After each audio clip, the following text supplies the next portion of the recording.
안녕하십니까? 저는 40년이 넘는 세월 동안 노인병 전문의로 일해온 83세 박하진입니다. 오늘은 제 경험과 의학 지식을 바탕으로 70대 이후에 절대 하면 안 되는 몇 가지 습관에 대해 말씀드리고자 합니다. 사람은 권위가 있다고 느끼는 대상을 더 신뢰하고 따르려는 경향이 있습니다. 제 나이를 밝히고 제가 의사로 일해온 경력을 말함으로써 제가 드리는 조언에 조금 더 귀를 기울여 주시면 좋겠습니다. 저는 이미 70대 중반에 접어들었을 때 병원에서 환자분들을 돌보면서 스스로도 많은 것을 느끼고 깨달았습니다. 그때 저 역시 매일 운동을 하고 영양제를 챙겨 먹고 충분히 휴식을 취한다는 생각으로 살아갔음에도 몸 이곳저곳에서 문제가 하나씩 생기기 시작하더군요. 예전에는 쉽게 해결되던 감기도 오래가고 가벼운 근육통도 재발을 거듭하며 몇 달씩 저를 괴롭혔습니다. 그 원인이 과연 뭘까 고민하며 환자분들을 유심히 살펴본 결과 몇 가지 안 좋은 습관들이 공통적으로 발견되었습니다. 그 습관들을 고치면 의외로 아주 많은 부분이 회복되더군요. 이 사실을 모르고 지내면 우리의 몸은 10년 혹은 20년 앞당겨 노쇠해질 수 있습니다. 그리고 제가 이 습관들의 치명성을 알아차린 계기가 있습니다. 제가 대학병원에서 근무하던 시절 70대 이후 분들을 대거 검진하고 이분들의 생활 습관을 면밀히 조사했는데 유독 비슷한 습관들이 심혈관 질환, 당뇨, 골다공증, 치매 같은 대표적인 노인성 질환을 유발하거나 악화시키는 결과를 보였습니다. 그렇다면 제가 발견한 가장 위험한 습관들, 그리고 그걸 해결하는 방법에는 무엇이 있을까요? 오늘 여러분과 나누고 싶은 이야기는 오래 앉아있기, 근육관리 소홀, 물 섭취 부족, 사회적 고립, 그리고 뇌 자극의 부족, 이 5가지 나쁜 습관입니다. 혹시 나도 저 중에 해당되는 습관이 있나? 하고 떠올려 보신 분들이 있다면 걱정하지 마십시오. 지금부터 하나씩 극복 방법을 말씀드릴 테니 이 글을 끝까지 읽어보시고 실천해 보시길 바랍니다. 제 이야기를 들으시다 보면 아니, 그거야 이미 알고 있는 것 아닌가 하실 수 있습니다. 하지만 정말 중요한 건 우리가 안다고 해서 실천을 잘하는 건 아니라는 점입니다. 의사로서 70대가 넘은 저 자신으로서 그리고 많은 어르신들과 소통해온 사람으로서 이 습관들을 조금씩이라도 바꾼다면 정말로 삶의 질이 달라지는 모습을 직접 목격해 왔습니다. 실천을 지속하기 위해서는 늘 자극과 동기가 필요한데 이 글이 여러분께 그 역할을 했으면 좋겠습니다. 먼저 본격적으로 이야기를 시작하기 전에 부탁드리고 싶은 게 있습니다. 글을 다 보시고 나서 나는 과연 어떤 습관을 고쳐볼까? 라고 계획을 세워보시면 어떨까요? 그리고 그 계획을 주변 분들과도 나눠보세요. 혼자서 해결하려고 하면 작심삼일로 끝나기 쉽지만 자녀분이나 지인들과 대화를 나누면서 함께 바꿔나갈 수 있습니다. 우리 부모님은 참 생활에 열정이 넘쳐서 멋있다라는 칭찬도 들으실 수 있을 겁니다. 자, 그럼 이제부터 습관 하나하나를 구체적으로 알아보고 왜 위험한지 그리고 어떤 식으로 고쳐야 할지 살펴보겠습니다. 첫 번째 습관은 무엇보다도 오래 앉아 있기입니다. 사실 나이가 들면 힘이 붙이고 피곤해서 자연스레 앉아서 생활하는 시간이 늘어납니다. 조금이라도 덜 움직이는 것이 몸에 이롭지 않을까 싶어서 혹은 관절 통증 때문에 오래 서 있는 게 괴로워서 앉아만 있게 되시는 분들도 많지요. 그런데 이러한 생활 패턴은 의외로 건강에 치명적입니다. 앉아 있는 시간이 길어지면 다리 근육과 허리 근육이 약해질 뿐만 아니라 혈액순환까지 나빠집니다.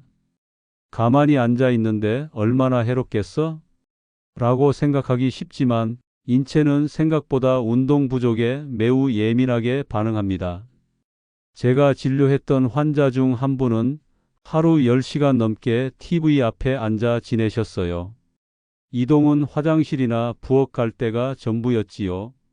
몇 달이 지나자 체중이 눈에 띄게 늘고 혈압도 오르고 허리 통증과 무릎 통증이 같이 찾아왔습니다.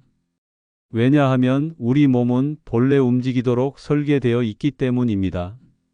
서 있거나 걷는 동작을 할 때 온몸의 근육이 사용되고 혈액이 전신에 고루 돌게 됩니다. 다리 근육이 제2의 심장이라는 표현을 들어보셨을 겁니다. 다리 근육이 튼튼해야 혈류가 원활히 순환되는데 오래 앉아 있으면 이 근육들이 제 역할을 못하게 됩니다. 뿐만 아니라 오래 앉아 있으면 허리 디스크나 척추 질환 위험도 올라갑니다. 허리는 기본적으로 곡선 구조인데 장시간 구부정하게 앉아 있으면 척추 부담이 가중되지요. 저도 예전에 연구 보고서를 쓸 때 하루 10시간 이상 책상에 앉아 있었는데 척추 협착 증상이 와서 한동안 고생했던 기억이 납니다. 그렇다면 해결책은 무엇일까요? 크게 세 가지를 제안드립니다. 첫째, 30분마다 한 번씩 일어나기.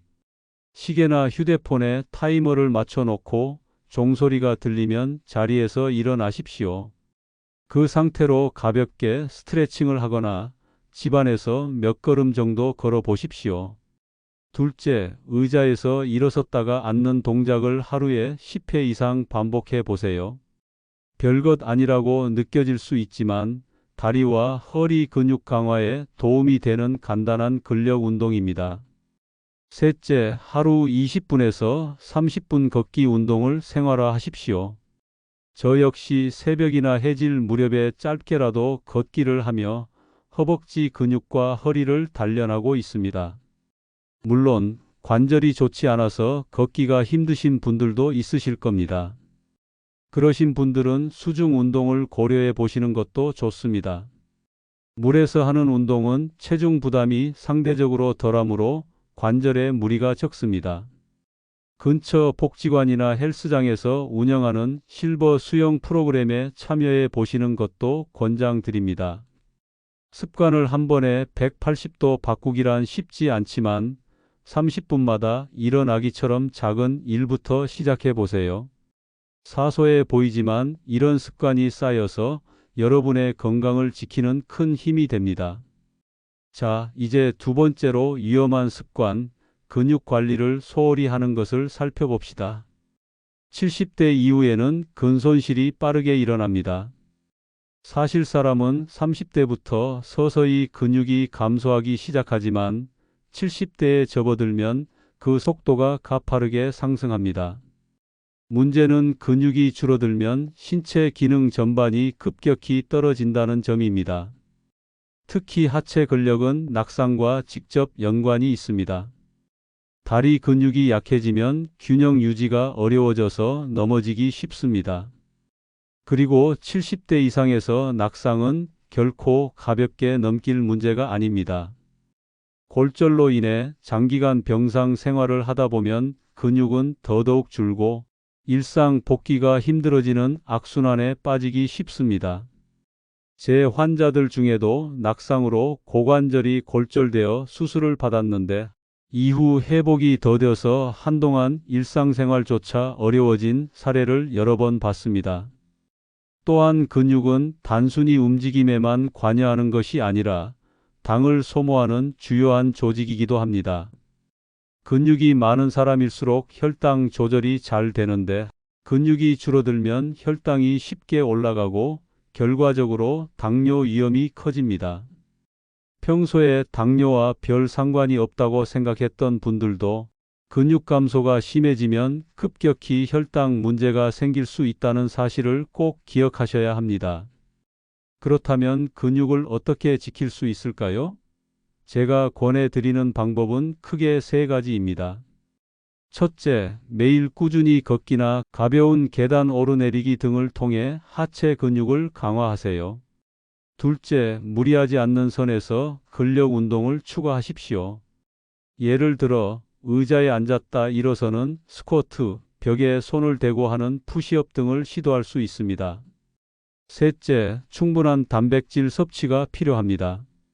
생선, 콩류, 달걀, 살코기 등을 골고루 드시되 너무 기름진 음식은 피하시고 채소와 함께 드시는 것이 좋습니다.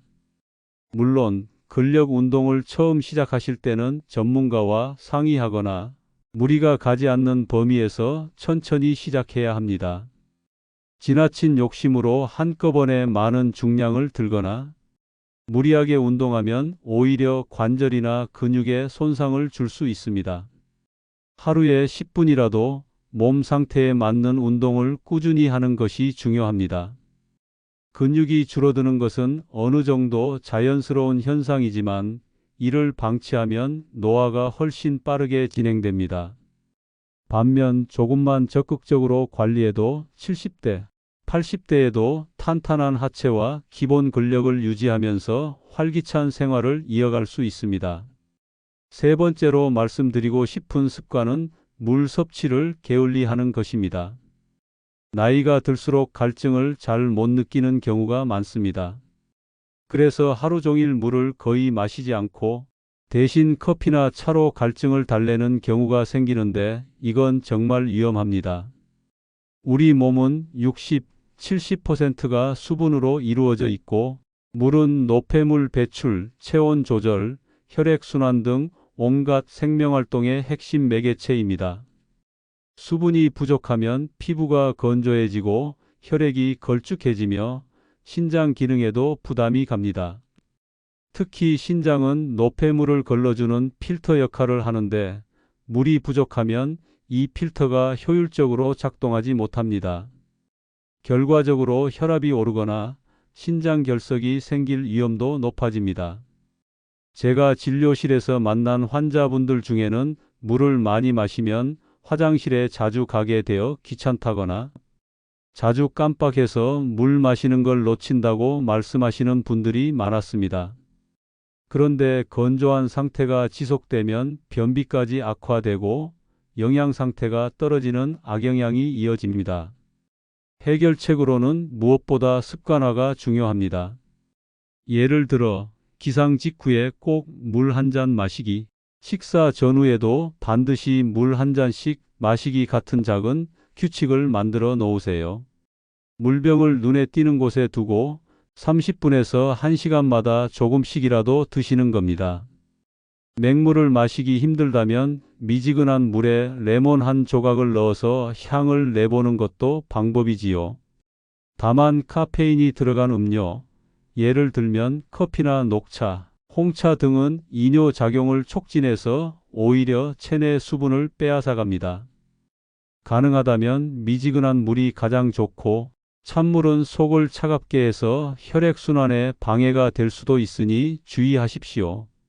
하루에 최소 6, 8잔을 목표로 하되 본인의 신장 기능이나 심장 질환이 있는지 여부도 고려해 봐야 합니다.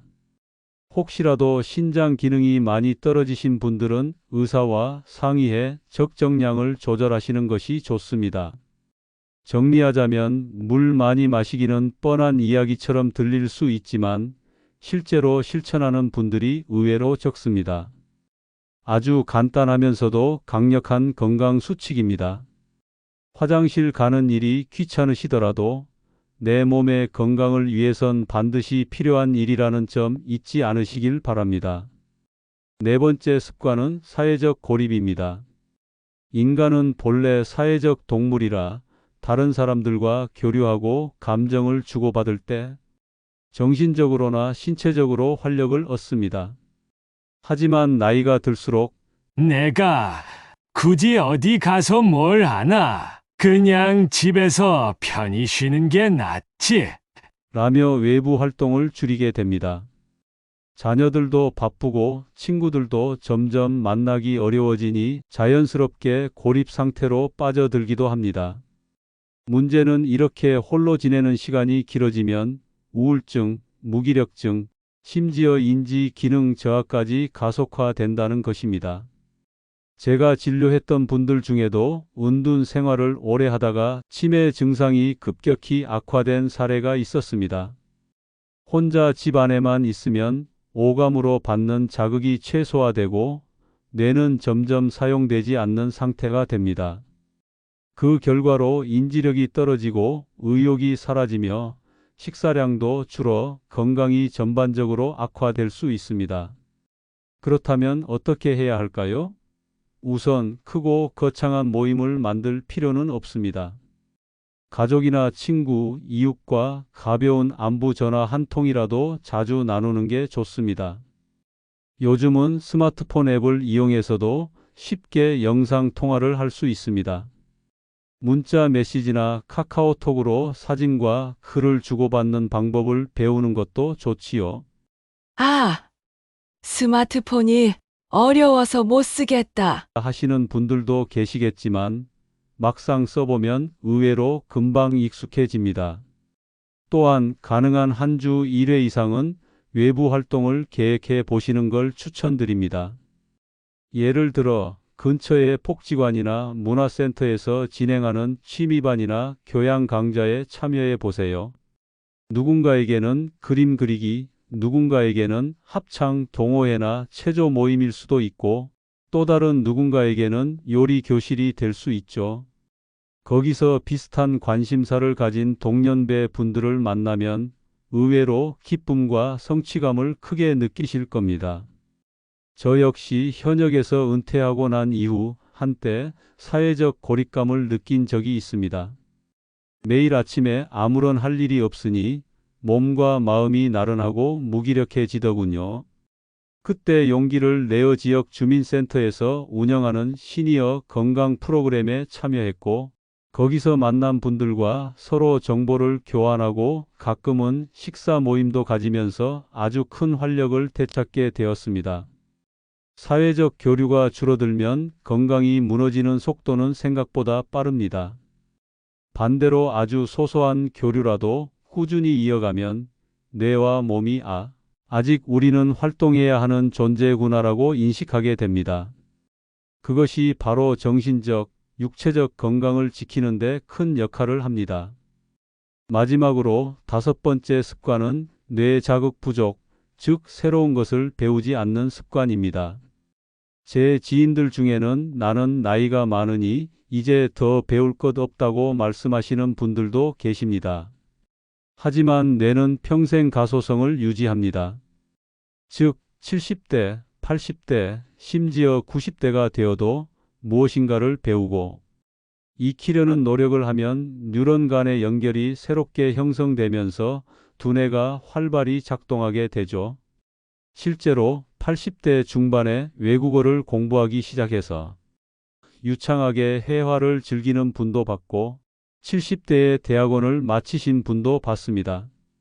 이분들이 공통적으로 말씀하시는 건 뭔가를 배우고 익히는 과정이야말로 내 삶에 활력을 준다. 라는 점이었습니다. 새로운 것을 배우는 것이 꼭 거창한 학위 과정만 의미하는 건 아닙니다. 스마트폰으로 사진을 찍고 편집하는 법, 손주들에게 영상 통화하는 법, 새로운 요리 레시피 시도해보기, 색다른 취미 활동, 동호회 가입 등 그 종류는 무궁무진합니다. 머리를 쓰는 활동, 손을 움직이는 활동, 몸을 사용하는 활동이 복합적으로 어우러질수록 뇌에 더 큰 자극이 됩니다. 그리고 이런 새로운 배움은 사회적 교류와도 연결됩니다. 예를 들어 스마트폰 강좌를 수강하면 그곳에서 만난 사람들과 자연스럽게 대화를 나누고 비슷한 관심사를 함께 즐길 수 있게 됩니다. 거기서 정보도 얻고 친구도 사귈 수 있죠. 저는 예전에 서예 교실을 한 달간 다닌 적이 있는데 그 짧은 기간에도 뇌가 깨어나는 듯한 기분을 느꼈습니다. 붓글씨를 쓰면서 집중하고 글자의 핵 하나하나를 생각하는 과정에서 머리를 쓰게 되거든요. 또 같이 배우던 분들과 작품을 서로 감상하고 평가하면서 즐거운 추억을 쌓았습니다. 뇌는 쓰면 쓸수록 좋아지고 놀리면 놀릴수록 녹이 씁니다.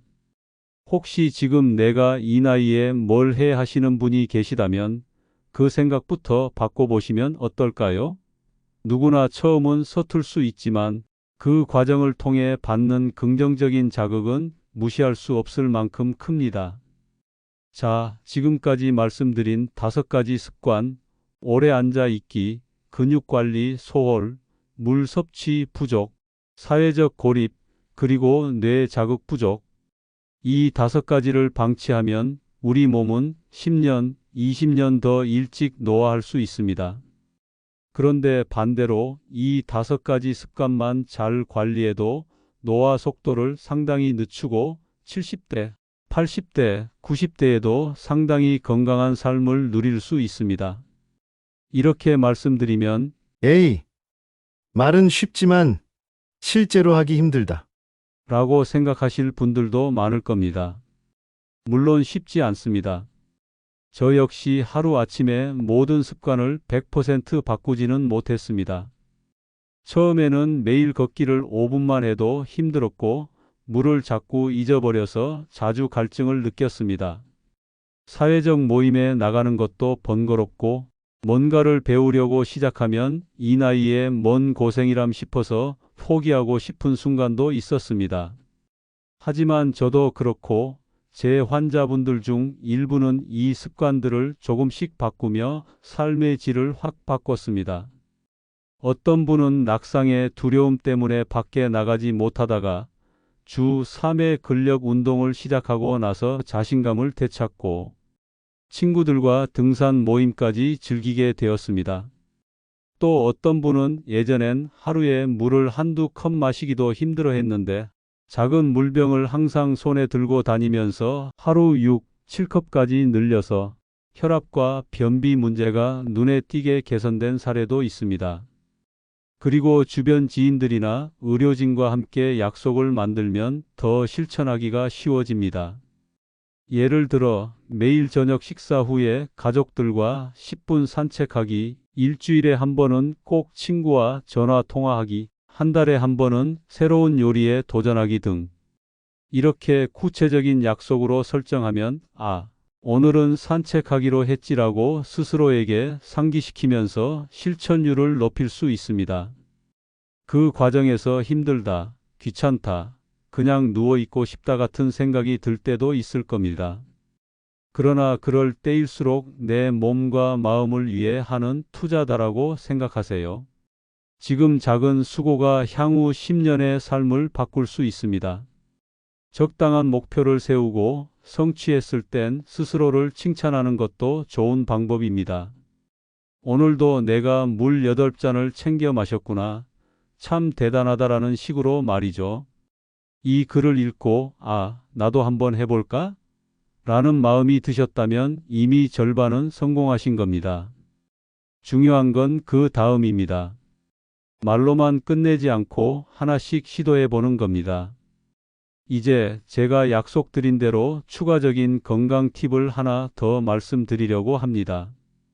사실 앞서 소개한 5가지 습관에 대한 개선 방법만으로도 꽤 많은 변화를 얻을 수 있지만 여기에 한 가지를 더하면 훨씬 더 좋은 효과를 볼 수 있습니다. 바로 양질의 수면 습관을 들이는 것입니다. 수면은 몸과 뇌가 재생되는 시간입니다. 특히 노년기에 접어들수록 수면의 질이 전체 건강에 큰 영향을 미칩니다.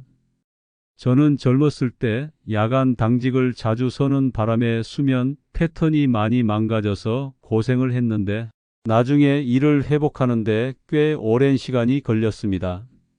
그 경험을 통해 수면이 얼마나 중요한지 절실히 깨달았죠. 양질의 수면을 위해서는 몇 가지 지켜야 할 점이 있습니다. 첫째, 일정한 취침 및 기상 시간을 유지하세요. 둘째, 자기 전에 스마트폰이나 TV 시청은 최대한 자제하십시오. 강한 빛과 자극적인 영상은 뇌를 각성시켜서 숙면을 방해합니다. 셋째, 잠자리에 들기 1시간 전에는 조명을 약간 어둡게 하고 진정되는 음악을 듣거나 가벼운 스트레칭 등을 하면서 몸과 마음을 이완하십시오. 넷째, 낮잠을 너무 길게 자지 않도록 주의하십시오. 30분 이하로 짧게 자는 것은 도움이 되지만 그 이상 자면 밤에 숙면하기 어려워집니다. 마지막으로 수면 환경도 중요합니다. 방 온도는 약간 서늘한 편이 좋고 습도는 적정하게 유지해야 합니다. 시끄러운 소리나 빛이 들어오지 않도록 신경 쓰는 것도 필수적입니다. 만약 매트리스가 너무 딱딱하거나 푹신해서 편안하지 않다면 전문가의 도움을 받아 적절한 침구를 구비하시길 권장드립니다. 제 경험상 수면 상태가 좋아지면 낮 동안의 컨디션이 눈에 띄게 향상되고 면역력도 강해집니다. 또한 뇌가 충분한 휴식을 취하기 때문에 기억력, 집중력 측면에서도 확실히 좋아지더군요. 요컨대 이 수면 습관까지 합치면 앞서 언급한 5가지 습관 개선이 더욱 빛을 발하게 됩니다. 지금 이 글을 읽으시는 분들 중에 혹시 나는 70대, 80대인데도 매일 새벽 2, 3시에 잠드는 습관이 있다 하시면 하루빨리 개선을 시작하시는 게 좋습니다. 처음에는 잠이 쉽게 오지 않을 수 있지만 서서히 생활 리듬을 조정하면서 매일 일정한 시간에 자고 일어나는 것을 반복하다 보면 신기하게도 수면 패턴이 점점 안정되고 몸과 마음이 훨씬 편안해지는 걸 느끼실 수 있습니다. 자, 이렇게 해서 제가 발견하고 또 제 환자분들과 스스로 실천해 보면서 효과를 봤던 여러 가지 습관에 대해 말씀드렸습니다. 다시 정리해 보면 70대 이후 절대 하지 말아야 할 최악의 습관 5가지는 다음과 같습니다. 오래 앉아 있는 것, 장시간 앉아 지내는 것은 근육과 관절, 혈액순환, 심혈관 건강에 모두 악영향을 미칩니다. 30분마다 일어나서 잠깐이라도 움직이거나 간단한 스트레칭을 해주는 습관이 필요합니다. 근육 관리를 소홀히 하는 것. 나이가 들수록 근육은 빠르게 줄어들고 그 결과 낙상이나 당뇨, 관절 질환 위험이 높아집니다. 가벼운 근력 운동, 규칙적인 걷기, 단백질 섭취를 통해 근육을 유지해야 합니다. 물 섭취를 제대로 하지 않는 것. 수분이 부족하면 신장 기능, 혈압, 피부, 변비 등 온갖 문제가 발생합니다. 하루 6, 8잔 이상의 물을 자주 조금씩 나눠 마시는 습관을 들이세요. 사회적으로 고립되는 것. 다른 사람과 교류하지 않고 혼자 지내면 우울증과 인지 기능 저하가 가속화됩니다. 가족, 친구, 이웃 혹은 동호회 활동 등을 통해 주기적인 만남과 소통을 이어가야 합니다. 뇌에 자극을 주지 않는 것. 새로운 것을 배우지 않으면 뇌는 점점 퇴화합니다.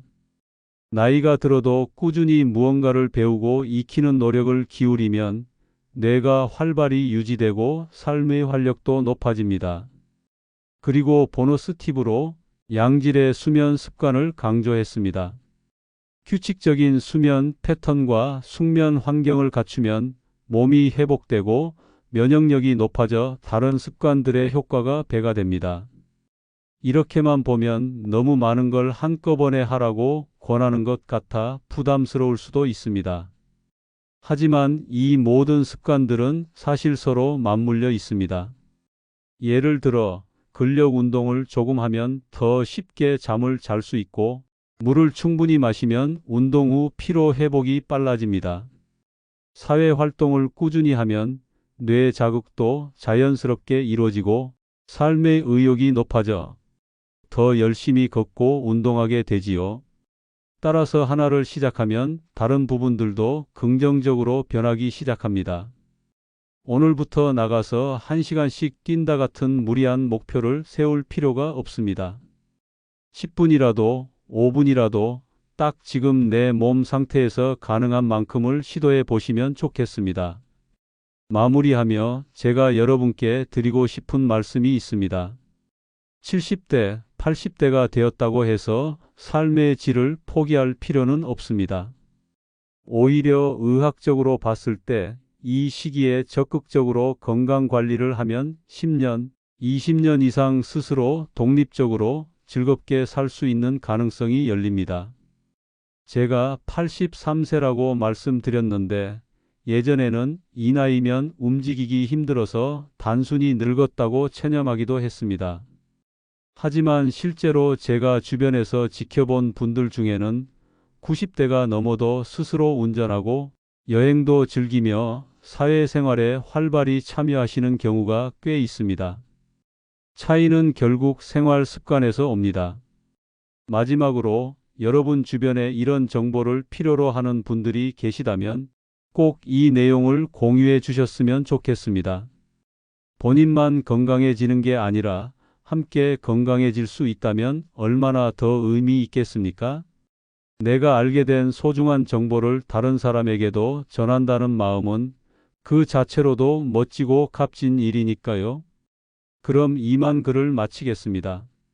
지금까지 40년 넘게 노인병 전문의로 일해 온, 그리고 현재도 83세라는 나이를 느끼기보다는 하루하루 새롭게 배운다는 마음으로 살아가는 박하진이었습니다. 제 이야기가 조금이나마 도움과 동기가 되길 바랍니다. 부디 건강하게, 활기차게, 그리고 즐겁게 여러분의 노년을 보내시길 진심으로 기원합니다. 저 역시 여러분과 같은 길을 걸어가고 있습니다. 우리 함께 파이팅해 봅시다. 더 많은 정보를 지속적으로 들어보고 싶다면 구독 그리고 좋아요도 부탁드리겠습니다. 감사합니다.